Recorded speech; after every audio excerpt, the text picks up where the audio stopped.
Aviation കഴിഞ്ഞ് ഞാനങ്ങനെ ഡെവലപ്പറായി. Aviation കഴിഞ്ഞ് ഞാനങ്ങനെ ഡെവലപ്പറായി.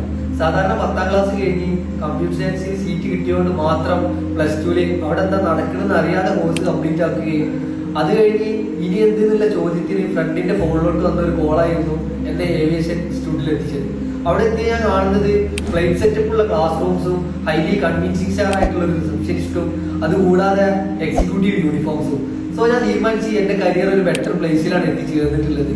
ഞാൻ ഭയങ്കര ക്യൂരിയോസിറ്റിയോടുകൂടി എക്സൈറ്റ്മെന്റോടുകൂടി എന്റെ കോഴ്സ് കംപ്ലീറ്റ് ആക്കുകയും എന്റെ കരിയറിൽ ഫസ്റ്റ് പ്രൊഫഷണൽ ജോബായിട്ട് ബാംഗ്ലൂർ എയർപോർട്ടിൽ ഞാൻ ജോബിന് കയറുകയും ചെയ്തു.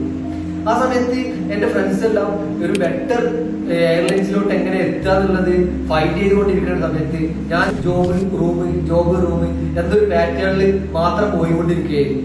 സോ കൊറോണ വന്ന് ഞാൻ എന്റെ വീട്ടിലോട്ട് പോരുകയും 2 മന്ത് ഫ്രീ ആയി എനിക്ക് എന്റെ കമ്പനി സാലറി തന്ന് ഭയങ്കര ആസ്വദിച്ചുകൊണ്ടിരിക്കുന്ന സമയത്തായിരുന്നു HR